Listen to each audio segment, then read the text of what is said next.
Hola, buenos días. Mi nombre es Alfredo Ríos, soy médico cirujano, especialista en cirugía de cabeza y cuello.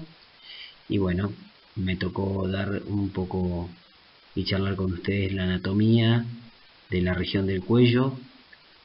Así que bueno, vamos a tratar de enfocarnos en lo más importante, en las cuestiones más relevantes. Y bueno, transmitiendo un poco también qué elementos anatómicos me sirven a mí en mi práctica habitual. Los objetivos de la clase van a ser que ustedes conozcan la división topográfica del cuello, el contenido anatómico de cada región, reconocer arterias y venas más importantes del cuello, identificar los principales músculos y sus relevancias anatómicas y algunas generalidades de lo que es los nervios, los plexos braquiales, plexo cervical superficial y profundo que discurren en el cuello. Bueno, en esta primera diapositiva lo que vemos es una vista lateral de la región del cuello. El cuello es una zona de transición, se la llama una zona de transición entre lo que es la base del cráneo, el cráneo y las clavículas, lo que es la cintura escapular y el tórax. El cuello tiene forma cilíndrica. Si uno tendría que delimitarlo específicamente, el borde superior comienza en el borde inferior de la mandíbula, en el conducto auditivo externo y en la apófisis mastoides, y el borde inferior es el borde superior de las clavículas, el borde superior del manubrio esternal. Eso en términos generales. Tiene forma cilíndrica, está compuesto por músculos, y en esta zona de transición los elementos también más importantes que tenemos que destacar que discurren son la laringe, que es un órgano fonatorio y ventilatorio, la tráquea, la faringe, que es un órgano netamente deglutorio, que es el inicio de la vía digestiva, y tenemos los grandes vasos del cuello, que son la arteria carótida y la vena yugular interna. En esta diapositiva lo que vemos también remarcado con azul es el esternocleidomastoideo, que es un músculo esencial en lo que es la división topográfica del cuello, ya que se lo toma como punto de referencia para dividir al cuello en lo que es una región anterior y en una región lateral. Si hablamos específicamente del esternocleidomastoideo, es el músculo, digamos, más carnoso de la región del cuello. Tiene una inserción en la base del cráneo, en la apófisis mastoides, por fuera de la ranura digástrica, y una inserción en la región esternal y clavicular por medio de dos haces, un haz clavicular más carnoso y un haz esternal más fibroso.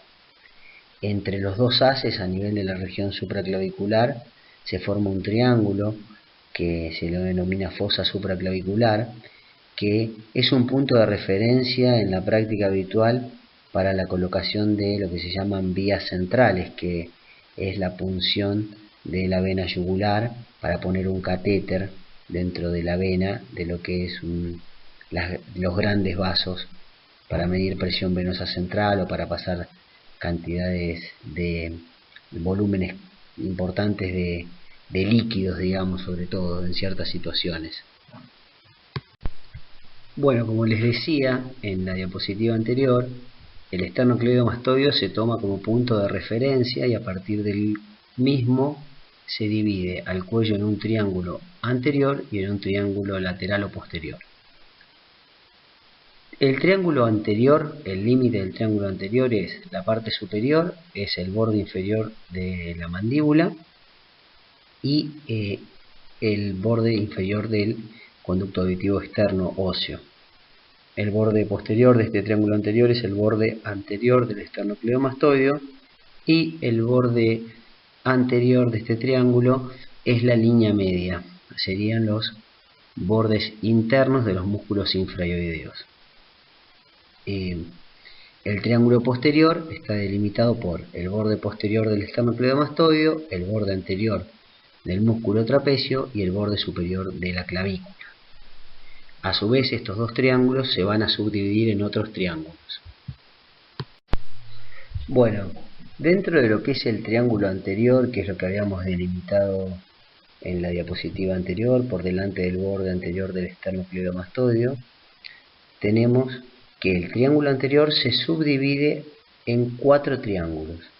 En esta nueva subdivisión intervienen otros dos músculos que son el músculo digástrico y el músculo homoioideo, que nos van a permitir dividir este triángulo anterior en 4 triángulos. Estos 4 triángulos de los que hablamos son el triángulo submentoniano, el triángulo submandibular, el triángulo carotidio y el triángulo muscular.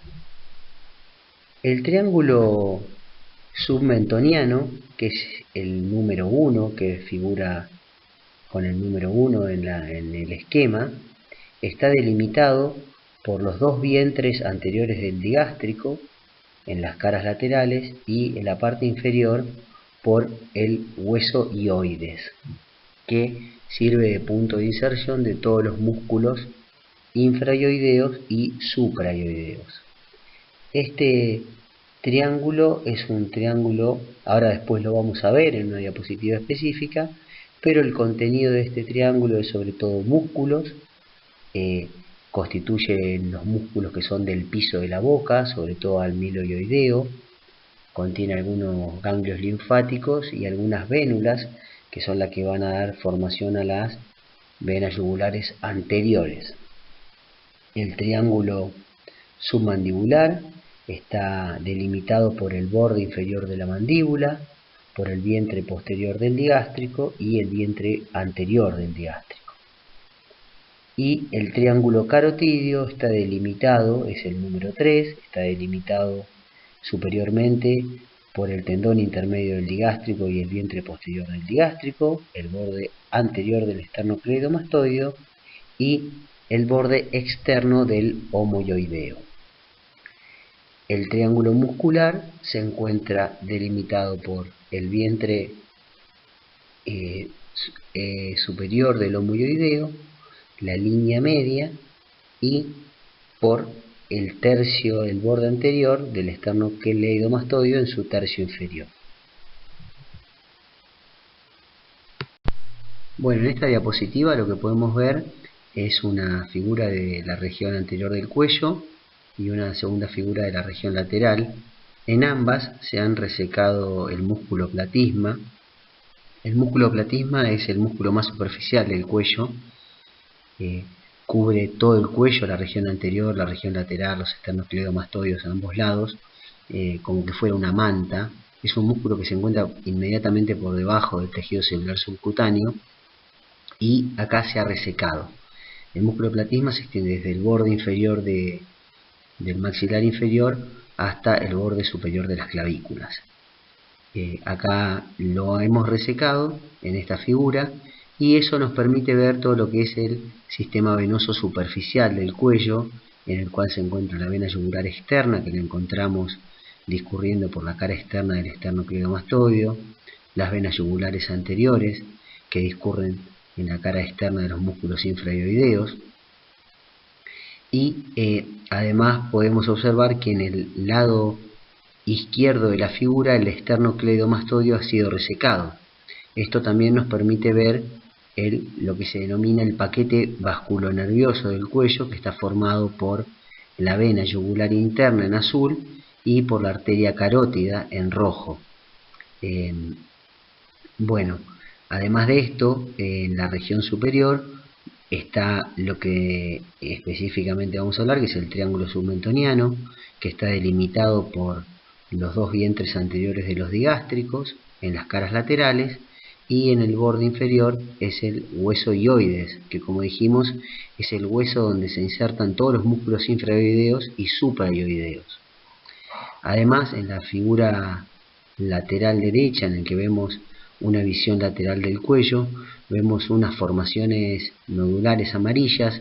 Esos son los denominados ganglios linfáticos, que están unidos por canalículos linfáticos y forman los linfáticos del cuello, que sirven como estaciones. Es la estación primaria ante un proceso infeccioso, es la primera estación de defensa. Son cúmulos de linfocitos que ante un proceso infeccioso van a aumentar de tamaño, se van a inflamar y demás. Esa es la típica, lo típicamente se denomina una adenopatía inflamatoria. Bueno, volviendo un poco a lo que es el triángulo submentoniano específicamente, ya lo hemos delimitado, ya saben los límites, ya lo hemos charlado.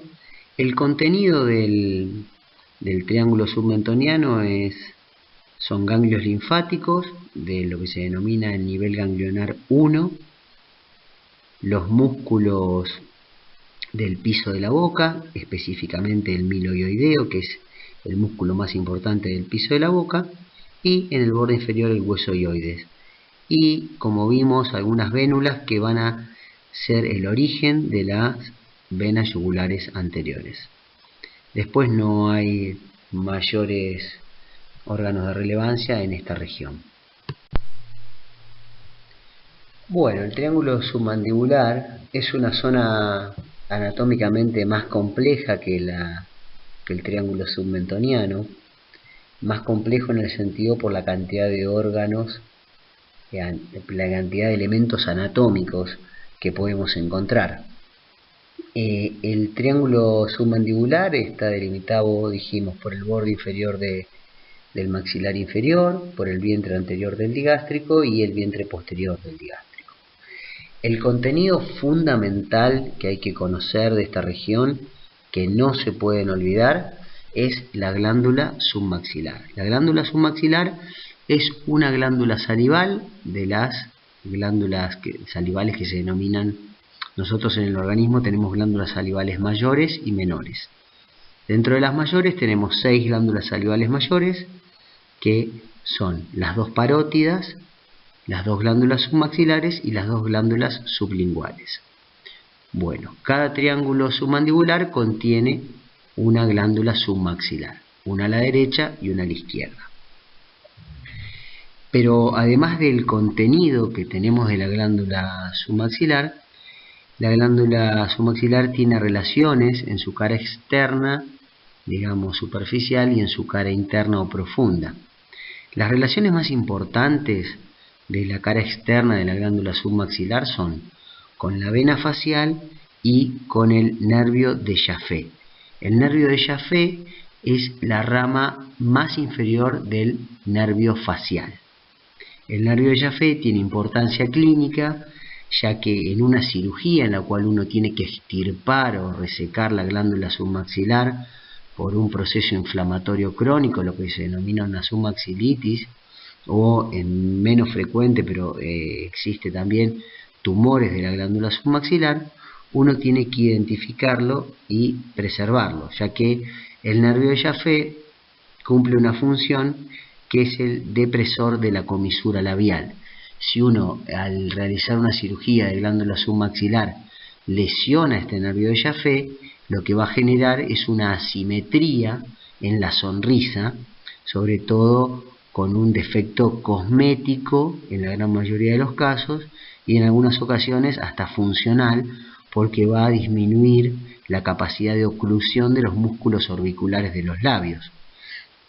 El nervio de Jaffe se encuentra, como dijimos, en la cara externa de la glándula, por fuera de la cápsula de la glándula submaxilar, y siempre por fuera de la vena facial. Las relaciones importantes que tiene la glándula submaxilar en su cara externa son la vena facial y el nervio de Jaffe.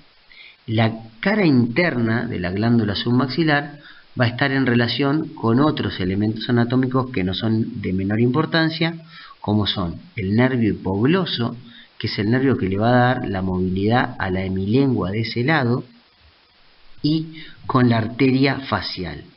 Entonces, en resumen, la cara externa de la glándula submaxilar está en relación con el nervio del Jaffe y la vena facial, y la cara interna con el nervio hipogloso y la arteria facial. La arteria facial se encuentra por dentro en relación con la cara interna o profunda de la glándula submaxilar. El nervio hipogloso luego entra en contacto y entra en una relación estrecha con lo que es el conducto de Wharton, que es el conducto de desembocadura de la glándula submaxilar por donde vierte la saliva al piso de la boca. El nervio hipogloso y el conducto de Wharton discurren por debajo del músculo miloioideo.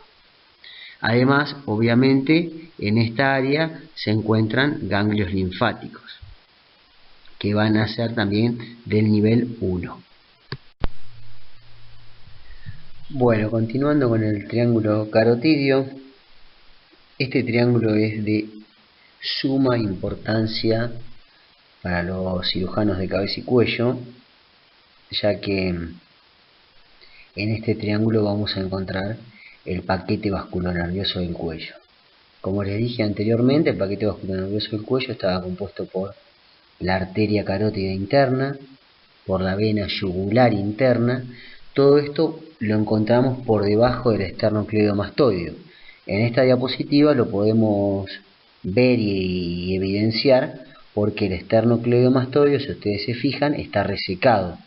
Ven el músculo seccionado en su extremo superior en su inserción en la apófisis mastoides.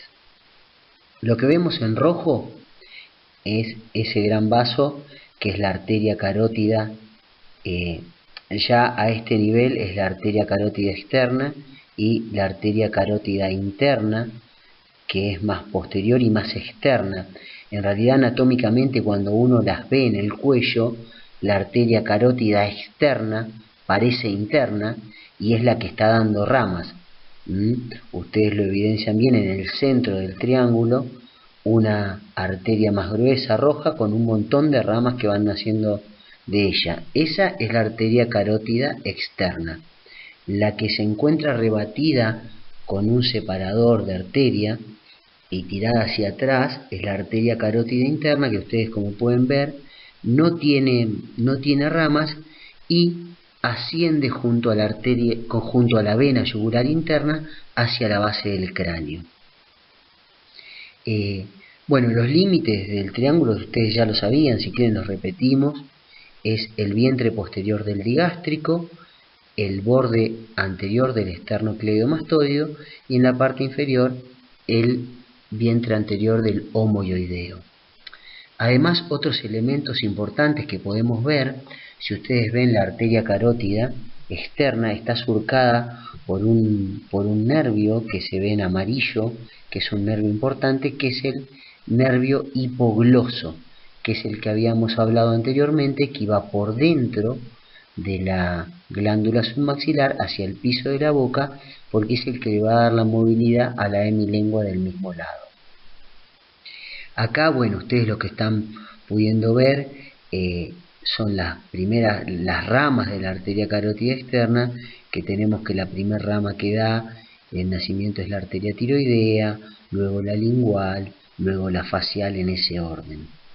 Son las tres primeras ramas que da la arteria carótida externa luego de que nace. La arteria carótida común se bifurca a nivel de C4, que anatómicamente es el borde superior del cartílago tiroides. Ahí se bifurca en una arteria carótida externa y en una carótida interna.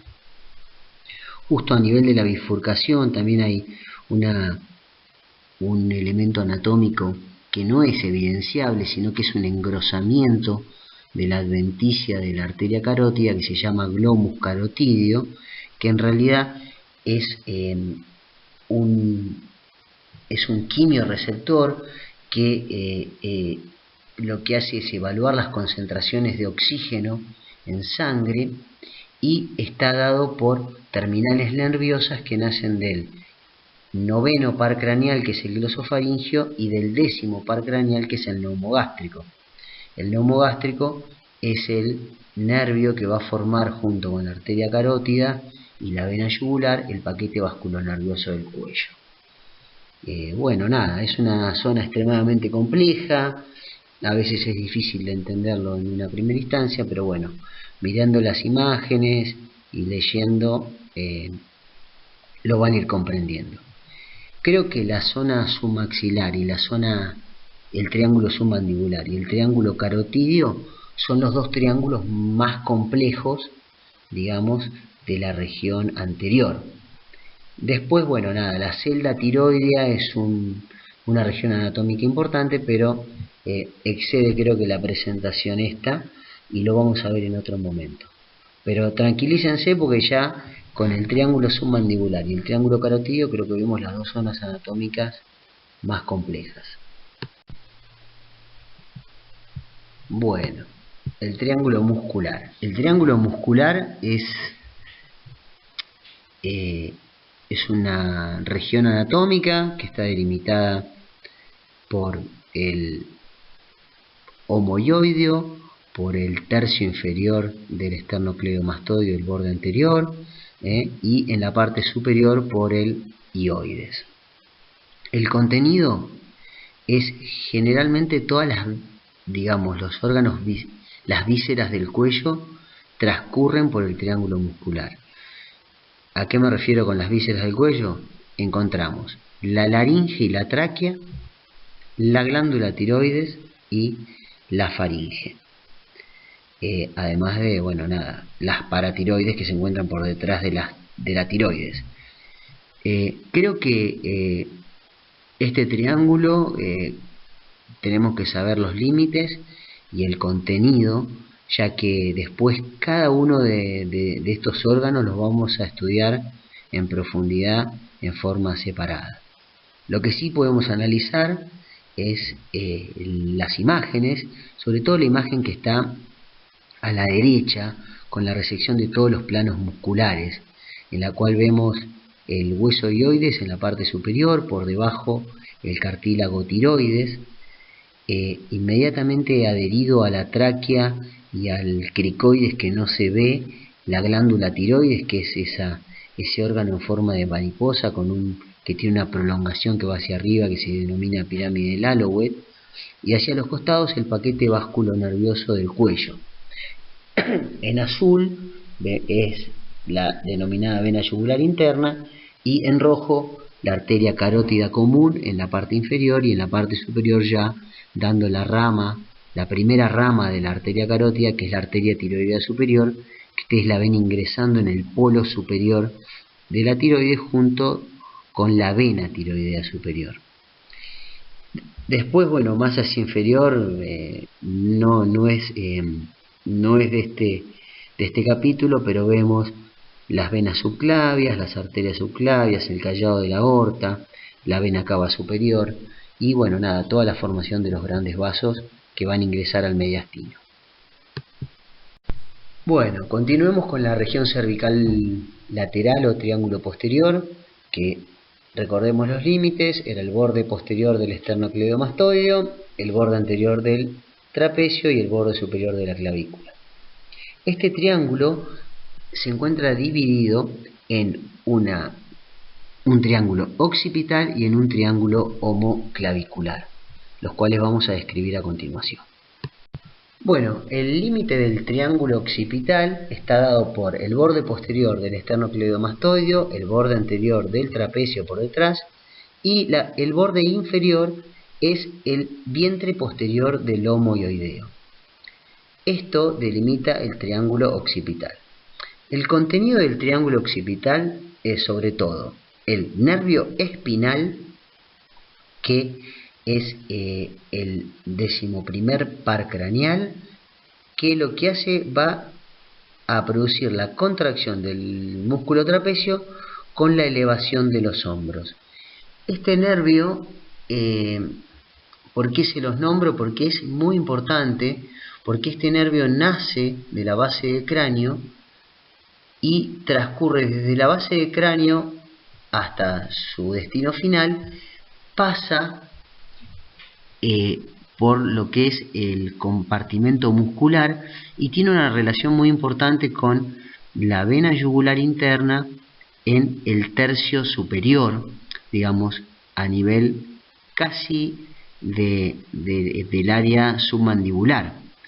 ¿Y por qué se los nombro? Porque este nervio siempre hay que encontrarlo, buscarlo, preservarlo en lo que se denominan los vaciamientos ganglionares, que generalmente son por causas oncológicas, en la cual uno tiene que resecar ganglios con metástasis ganglionares de los niveles, digamos, 2 y 3, que son del tercio superior y el tercio medio del cuello, a nivel por debajo del esternocleidomastoideo.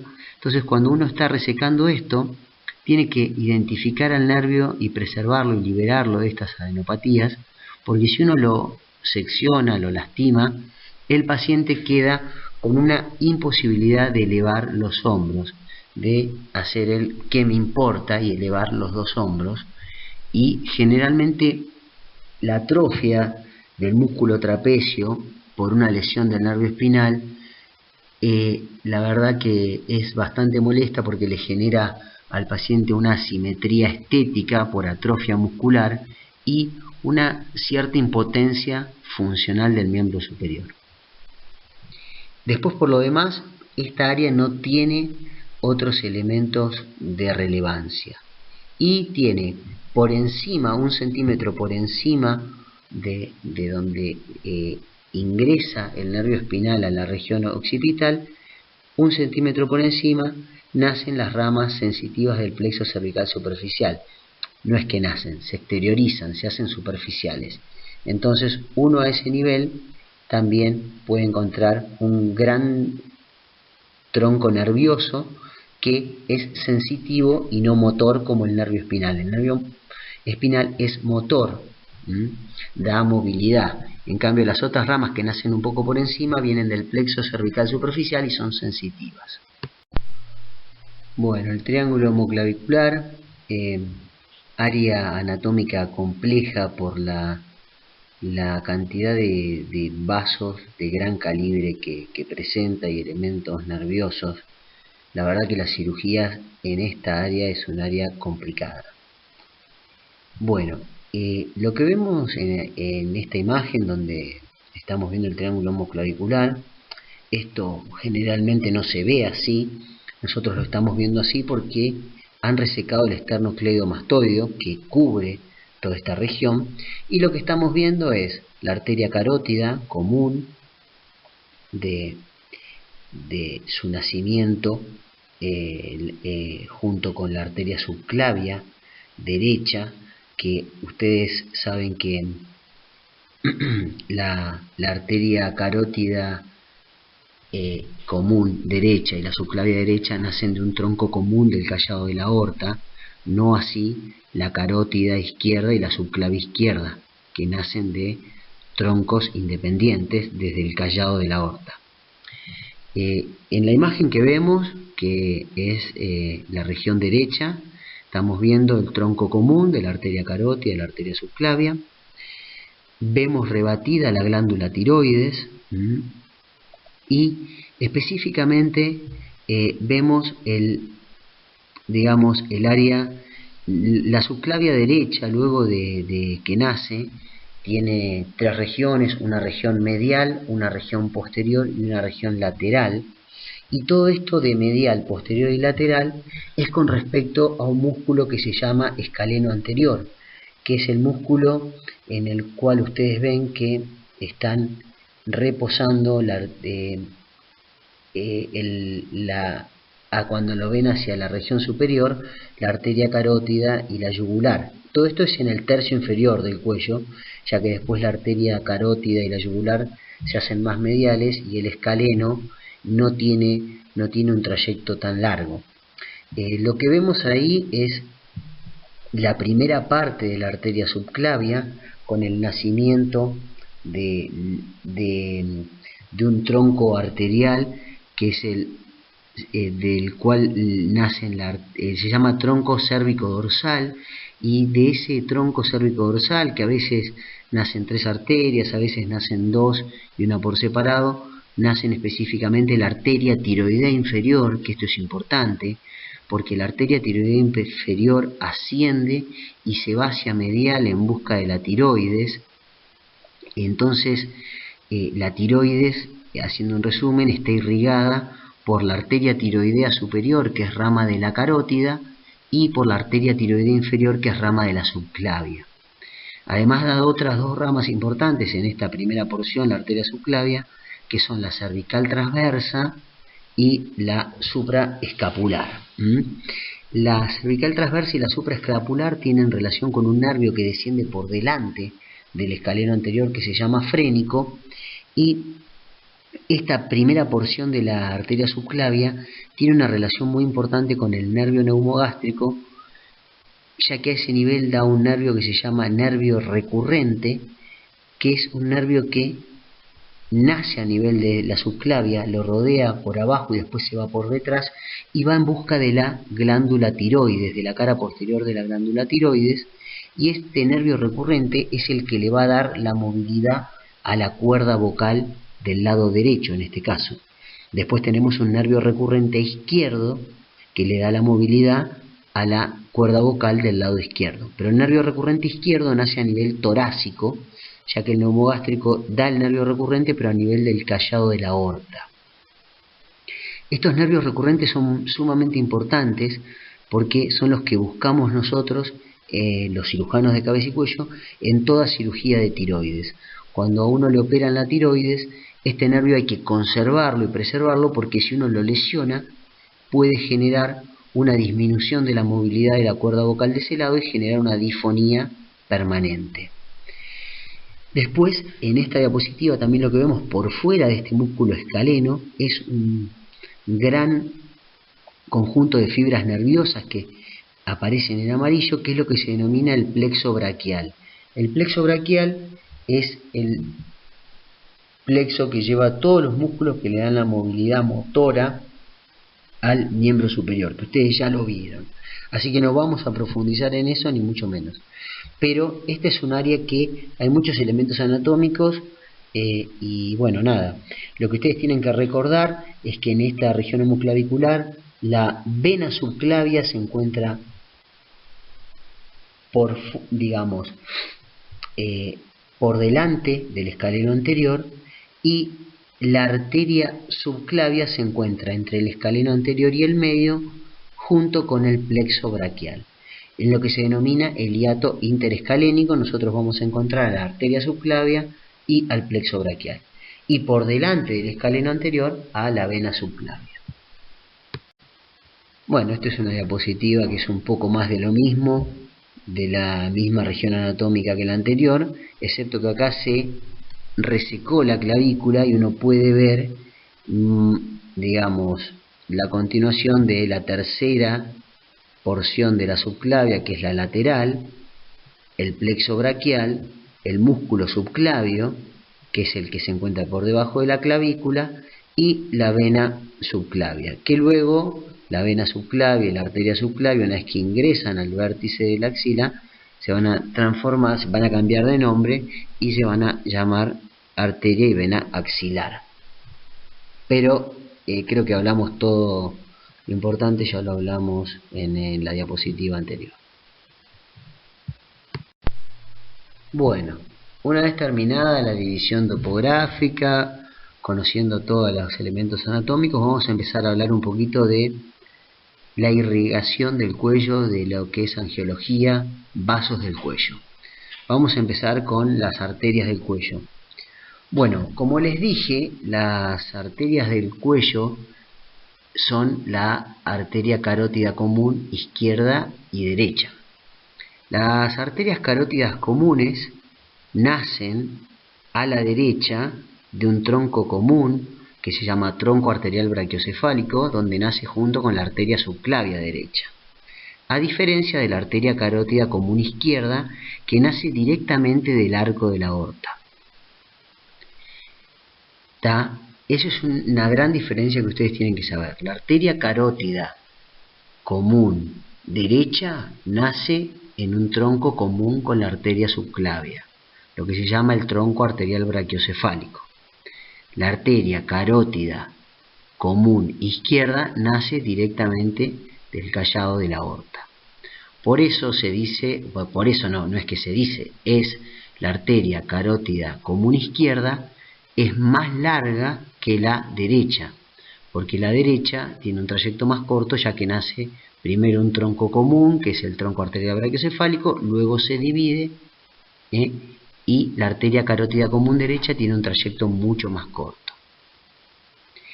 En esta diapositiva vemos la arteria carótida común derecha, cómo va ascendiendo, cómo a nivel de C4 del borde superior del cartílago tiroides se divide en una arteria carótida externa y una arteria carótida interna.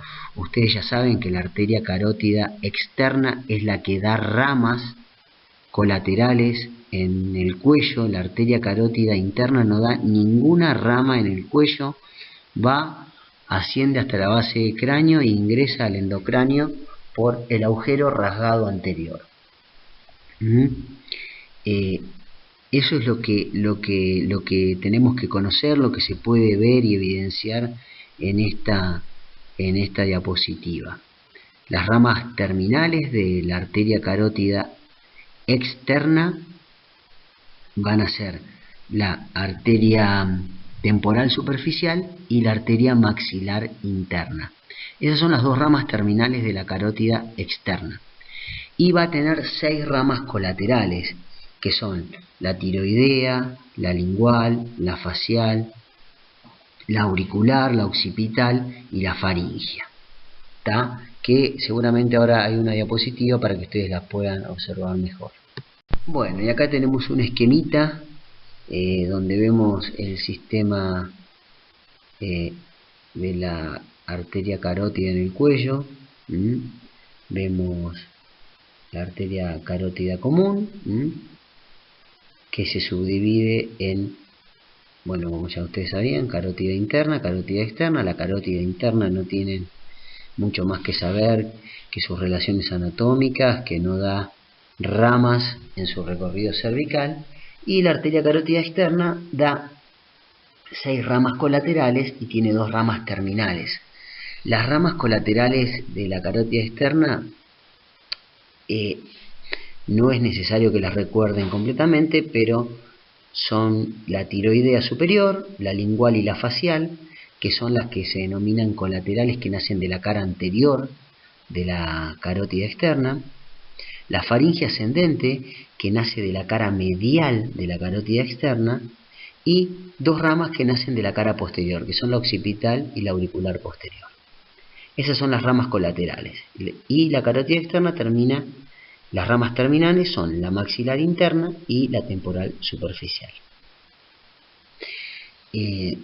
Yo me acuerdo que me daban una memotecnia para recordar las ramas colaterales de la carótida, y bueno, nada, a mí me sirvió, quizás a ustedes les sirva. No tiene ningún sentido la palabra, pero era tilinfa oxi aufa. Era ti tiroidea, li de lingual, fa facial, oxi occipital, au auricular, fa de faringe ascendente. Tilinfa oxi aufa. Qué sé yo, a mí me la dijeron hace 20 años y todavía me la acuerdo. Más de 20 años, así que, y me sirve. Así que si les sirve, bueno, se las paso. Pero bueno, nada, de todo esto lo que tienen que recordar es que la arteria carótida interna no da ramas colaterales en su recorrido cervical, que la bifurcación carotidia es a nivel del borde superior del cartílago tiroides, en C4, y que la que da ramas colaterales es la arteria carótida externa. Bueno, las venas del cuello. ¿Qué tenemos que saber del sistema venoso del cuello? El sistema venoso del cuello tiene un sistema venoso profundo y un sistema venoso superficial. El sistema venoso profundo está compuesto principalmente, está compuesto por la vena yugular interna. La vena yugular interna nace en la base del cráneo, en lo que se denomina el foramen yugular o agujero rasgado posterior. nace porque se forma por la confluencia de los senos sigmoides y los senos petrosos del encéfalo, que confluyen para formar la vena yugular interna, que nace y se exterioriza a través del agujero rasgado posterior.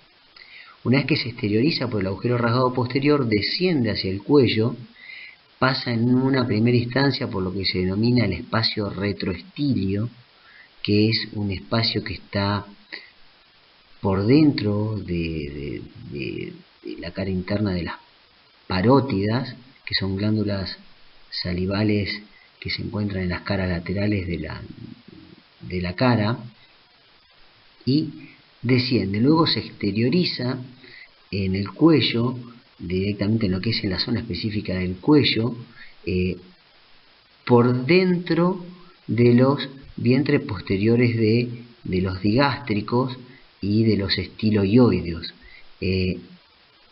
Desde ahí desciende en una estrecha relación con la arteria carótida interna y luego con la carótida común, y con el nervio neumogástrico, formando el paquete vasculonervioso del cuello, hasta que se une con la vena subclavia a la derecha y a la izquierda, formando la vena brachiocefálica derecha e izquierda, que confluyen estas ambas para formar la vena cava superior. Eso es con respecto a la vena yugular interna. Después tenemos el sistema venoso superficial, que lo conforman sobre todo la vena yugular anterior, que es, ya como les dije,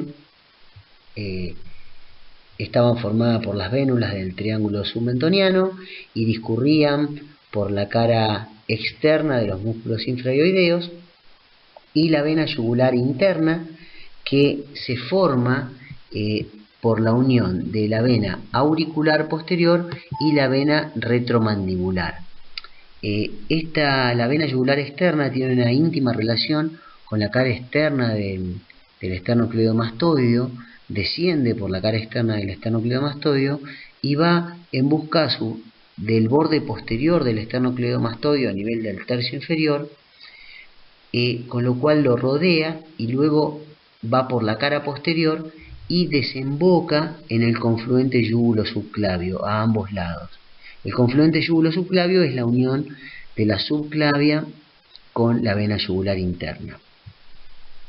Bueno, esto creo que es lo que tenemos que saber del sistema venoso del cuello, los componentes y la formación básica de la vena yugular interna a la vena yugular externa, de la unión de las yugulares con la subclavia formando la vena brachiocefálica y ambas venas brachiocefálicas formando la vena cava superior. Creo que con esto es suficiente, y conocer las relaciones anatómicas importantes de la yugular interna, ¿no?, en la conformación del paquete vasculonervioso del cuello. Bueno, esta diapositiva lo que trata de mostrar es la formación de la vena yugular interna desde su nacimiento por la fusión de los senos longitudinales, el seno recto a nivel endocraniano, después su nacimiento a través del agujero rasgado posterior y su descenso a través del cuello para terminar fusionándose con la subclavia del mismo lado y formando la vena brachiocefálica derecha e izquierda. Y en la otra diapositiva vemos la formación de la vena yugular externa a través de la vena retromandibular y de la vena auricular posterior. Y vemos el trayecto que tiene la vena yugular externa por fuera del esternocleidomastoideo, en la superficie, cómo va hacia el borde posterior y cómo después rodea el borde posterior y la cara interna para ir a desembocar en el confluente yugulo-subclavio. Bueno, nada más que eso, es un poquito más de lo que veníamos hablando. Así que nada, esto quizás aclare alguna cuestión que quizás no fue aclarada en la diapositiva previa. En este esquema, bueno, vemos todo el sistema venoso, que ya este esquema ya lo habíamos visto, pero acá, bueno, tienen numeradas las venas para que ustedes, bueno, nada, esto es difícil a veces, son muchos nombres, muchos términos anatómicos, pero bueno, nada, de a poquito los vamos a ir conociendo. Acá vemos marcada con el 1 la vena yugular interna, en el cual la vemos porque ya sabemos que es el paquete vasculonervioso del cuello, que uno lo ve si rebate o reseca el esternocleidomastoideo, que no está. La número 2 es la vena yugular externa, que está externa del esternocleidomastoideo y va por el borde externo. Con el número 3 es la vena yugular anterior, que son las que nacen las yugulares anteriores del triángulo submentoniano. Después tenemos vénulas menos importantes, como son la facial, la submentoniana, la tiroidea superior, la occipital, que son todos confluentes. Esas son todas confluentes de las venas yugulares internas. Pero bueno, nada, esto es más que todo para un poquito machacar estos nombres. Bueno, en esta diapositiva lo que vemos es una mujer palpándose su pulso carotídeo, haciendo una autopalpación. Nada, el pulso carotídeo, la realidad es que es el pulso de la carótida en el triángulo carotídeo, y nosotros en la práctica habitual evitamos palpar el pulso carotídeo, a no ser en ciertas situaciones. Por ejemplo, hay ciertas situaciones donde el pulso carotídeo es el último que se pierde, digamos. Para perder el pulso carotídeo y no palpar el pulso carotídeo, un paciente tiene que tener una presión arterial sistólica muy baja, menor a 85-90 milímetros de mercurio. Generalmente, si el paciente está normotenso, uno el pulso radial lo va a palpar. ¿Por qué? Porque palpar el pulso carotídeo puede generar lo que se llama un reflejo vagal. ¿Se acuerdan que estuvimos hablando del bulbo carotídeo, que era esta zona de los quimiorreceptores en la bifurcación carotidia? Bueno, cuando uno masajea esa zona, puede producir una disminución marcada de la frecuencia cardíaca. Que en una paciente o en un paciente joven, eso puede no traer acarreado ningún tipo de complicaciones, pero en un paciente mayor, en una persona mayor, palpar un pulso carotídeo puede generarle una bradicardia muy marcada, generarle hipotensión, descompensación, y están descritos hasta a veces que uno con esta palpación puede llegar a poner inestable una placa de ateroma, el ateroma es, digamos, un depósito que se hace en las paredes carotídeas, que a veces cuando uno lo inestabiliza o por cuestiones externas, generalmente es por hipertensión arterial, se pueden formar coágulos, y esos coágulos después son eliminados hacia arriba por el torrente sanguíneo y terminan generando un infarto, un ACV, un accidente cerebrovascular. Entonces, generalmente tratamos de evitar palpar el pulso carotídeo en un examen de rutina normal. Si es una situación extrema, en un paciente que está completamente hipotenso y queremos ver si tiene pulso porque no encontramos pulso radial y tenemos que ver si tiene pulso o no, palpamos el carotídeo, que es el último que se pierde. Pero eso es para hacer una diferenciación si un paciente está en paro cardiorrespiratorio o no. Pero bueno, sé dónde se palpa con los dos dedos, con el índice y el medio, en la región del triángulo carotídeo, que es aproximadamente en la unión del tercio superior con el tercio medio del esternocleidomastoideo. Ahí se palpa suavemente y se va a sentir el latido carotídeo en la yema de los dedos. Bueno, continuando entonces con la parte anatómica de la región de cabeza y cuello, tenemos que hablar un poco de los músculos del cuello.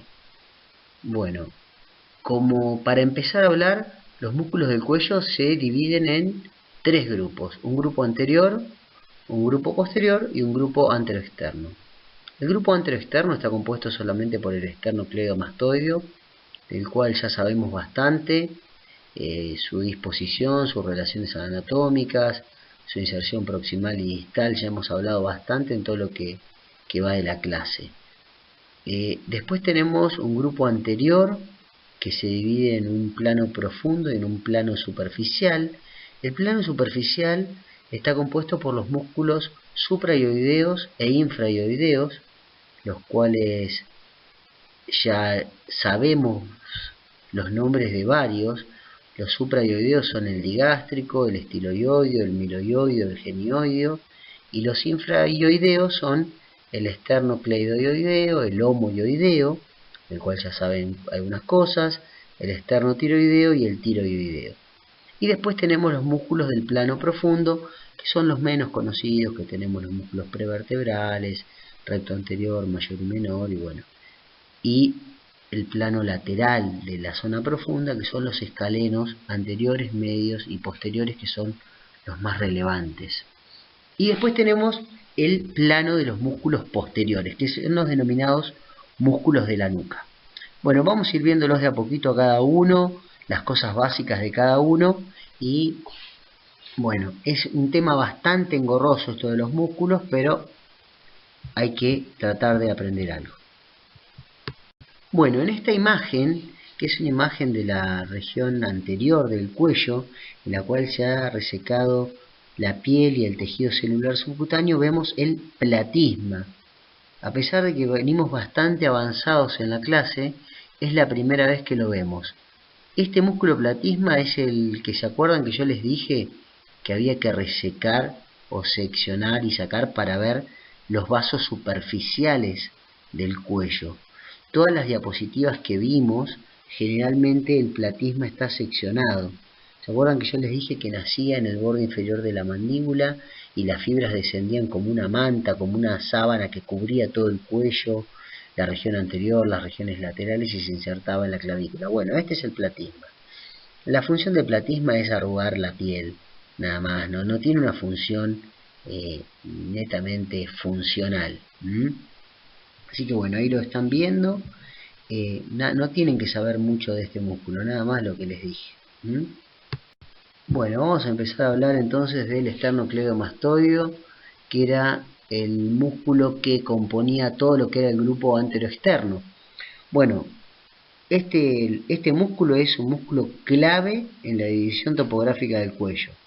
¿Se acuerdan que a partir de este músculo uno divide al cuello en un triángulo o en un compartimento anterior y en un compartimento posterior? Es un músculo que tiene una estrecha relación con el, digamos, paquete vasculonervioso del cuello. Acá vemos, en la imagen que está a la izquierda, vemos la cara externa del esternocleidomastoideo con su relación con la vena yugular externa, y en la imagen derecha el esternocleidomastoideo seccionado, y o sea, lo que vemos debajo es el paquete vasculonervioso del cuello con la vena yugular interna, la carótida, y el homoyoideo, que tiene una relación estrecha y pasa por encima de la vena yugular y la carótida a nivel del tercio, en la unión del tercio inferior con el tercio medio. Recordemos la inserción proximal y distal del esternocleidomastoideo. Acuérdense que el esternocleidomastoideo se inserta en la apófisis mastoides, en la base del cráneo, por fuera de la ranura digástrica. Luego de ahí desciende y tiene una inserción bífida en lo que sería el manubrio esternal, con una inserción que es tendinosa, y a nivel del tercio interno de la clavícula, del borde superior de la clavícula, con una inserción más carnosa. Entre estos dos haces se delimitaba una fosa que se llama fosa supraclavicular menor, y que yo les había nombrado que se toma como punto anatómico de referencia para la colocación de vías centrales, de vías de punción en la vena yugular interna. Bueno, nada más de este músculo, vamos a pasar a otro. Bueno, el siguiente grupo muscular del cual vamos a hablar es el del compartimento de los músculos anteriores, que habíamos dicho que había un plano superficial y uno profundo. Pero para hablar del plano superficial, que son los músculos supra e infrayoideos, tenemos que hablar del hueso ioides. El hueso ioides es un hueso único e impar, ubicado entre la laringe, el borde superior del cartílago tiroides y la base de la lengua. Está, digamos, unido en forma indirecta a la base del cráneo por los ligamentos estiloioideos y por todas las inserciones musculares de las cuales tiene sostén este hueso, es a través de sus inserciones musculares y ligamentarias. El hioides tiene un cuerpo y dos astas, astas o cuernos, un asta mayor que es posterior y un asta menor que es póstero superior y va hacia arriba, y de las cuales se insertan ligamentos y músculos. No tiene demasiadas cuestiones anatómicas, pero esto es más o menos lo que ustedes tienen que saber. Mide unos 2 centímetros y medio, 3, el cuerpo, y las astas mayores y menores varían en longitud y en la consistencia. En la gente joven las astas menores generalmente son cartilaginosas, es un hueso más blando, pero a medida que pasa el tiempo y los años es un hueso que se va osificando. Los músculos suprayoideos se unen arioides en su cara superior y conectan arioides con la base del cráneo, como por ejemplo el digástrico o el estiloioideo, o al piso de la boca, a la cara interna de lo que sería el maxilar inferior, como son el miloioideo o el genioideo. Son músculos que intervienen en el proceso de la deglución, en la movilización de la lengua, del piso de la boca, elevan la laringe junto con el hueso hioides en el proceso deglutorio, digamos. Después tienen que conocer las relaciones anatómicas específicas de cada uno, que ya las fuimos hablando, sobre todo el digástrico, la conformación de los triángulos, en la relación con la glándula submaxilar y la arteria carótida externa, el miloioideo como componente fundamental del piso de la boca. Bueno, pero no tienen mayor complejidad lo que tienen que conocer. Sí tienen que conocer que están unidos al hioides, el digástrico sobre todo y el estiloioideo, que nacen en la base del cráneo y se juntan y se unen al hioides, el miloioideo y el genioideo. En lo que respecta a los músculos infrayoideos, son todos los músculos que se encuentran por debajo del hioides y terminan insertándose en el esternón o en el cartílago tiroides. Están dispuestos en dos planos, un plano superficial y uno profundo. El plano superficial está compuesto por el homoioideo, que nace en la escápula, tiene dos vientres, uno posterior, uno anterior, y termina insertándose en el hioides. El esternoioideo, que nace del esternón y termina insertándose en el hioides. Y un plano profundo que está compuesto por dos músculos, el esternotiroideo, que es inferior, y el tiroioideo. Son músculos finos, acintados, que intervienen en el proceso deglutorio. Durante la deglución y el habla actúan mayoritariamente. Después, como relaciones anatómicas importantes, el homoioideo, bueno, ustedes ya saben que es uno de los músculos que divide el triángulo anterior, que sirve para la división del triángulo anterior, del triángulo muscular, del triángulo carotídeo. Tiene, bueno, una relación estrecha con la vena yugular por debajo del esternocleidomastoideo. Y después tenemos el esternotiroideo, que es el más profundo es el inferior del plano profundo, que tiene una estrecha relación con el lóbulo tiroideo, al cual se encuentra prácticamente adosado y adherido. Pero bueno, nada, creo que conocer los 4 músculos infrarioideos, los 2 planos en los que se encuentran, y cumplen funciones comunes. Después las relaciones anatómicas básicas. Creo que es una muy linda diapositiva. Si uno la analiza con detenimiento puede ver muchas relaciones anatómicas. Bueno, del plano posterior, que son los músculos de la nuca, solamente nombrarlos. El plano superficial del trapecio creo que es el músculo más importante y más relevante de toda esta región. Después, solamente nombrar que hay un plano de los esplenios, un plano de los complexos y un plano profundo que es el de los rectos y el de los oblicuos. Pero nada más que eso. El plano profundo de los rectos y los oblicuos tienen algunas relaciones anatómicas con la arteria vertebral y con el nacimiento de las primeras ramas de los plexos cervicales, pero nada más. No tienen mayor relevancia anatómica. Bueno, acá tenemos nuevamente una imagen de lo que era el triángulo homoclavicular, pero específicamente vamos a hablar de los músculos escalenos. Los músculos escalenos son del grupo lateral. Teníamos 3 escalenos, un escaleno anterior, uno medio y uno posterior. Lo más importante de los músculos escalenos es el escaleno anterior y el medio. Más que todo el escaleno anterior, que sirve como, digamos, todas las relaciones anatómicas de esta región están basadas en el escaleno anterior.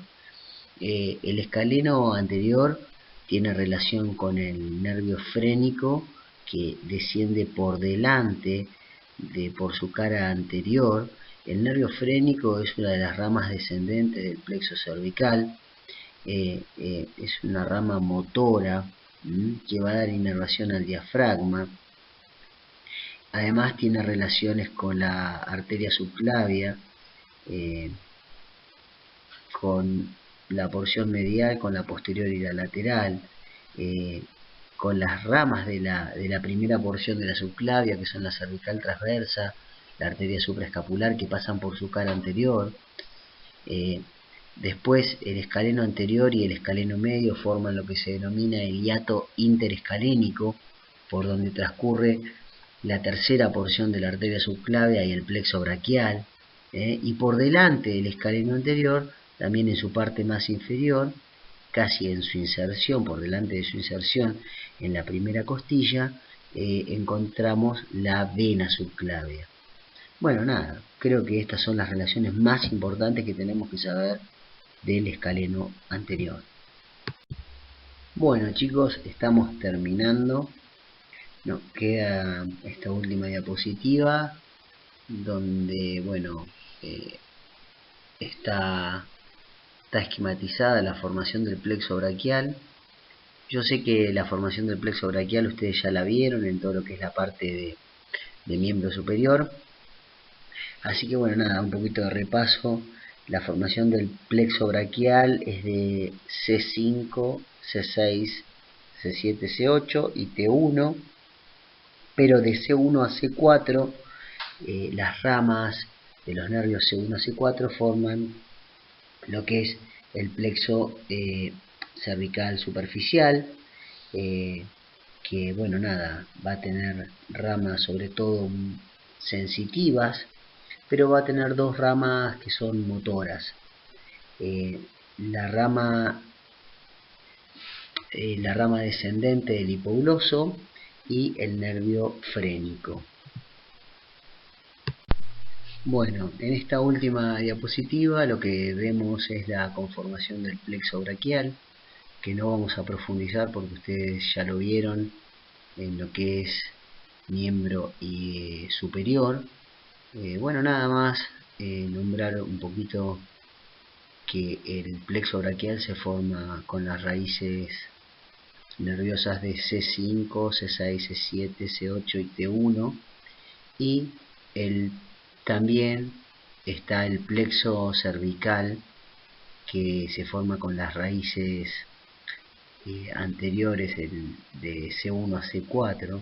El plexo cervical de C1 a C4 tiene ramas superficiales que son sensitivas y ramas profundas o posteriores que son las motoras, que van a formar el nervio frénico y el asa descendente del hipogloso.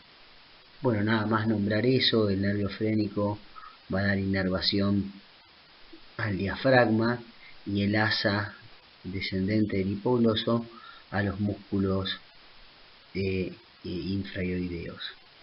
Bueno, nada más que eso. Bueno, con esto estamos terminando la clase de cuello, las cuestiones más relevantes, la división topográfica, los elementos anatómicos más relevantes,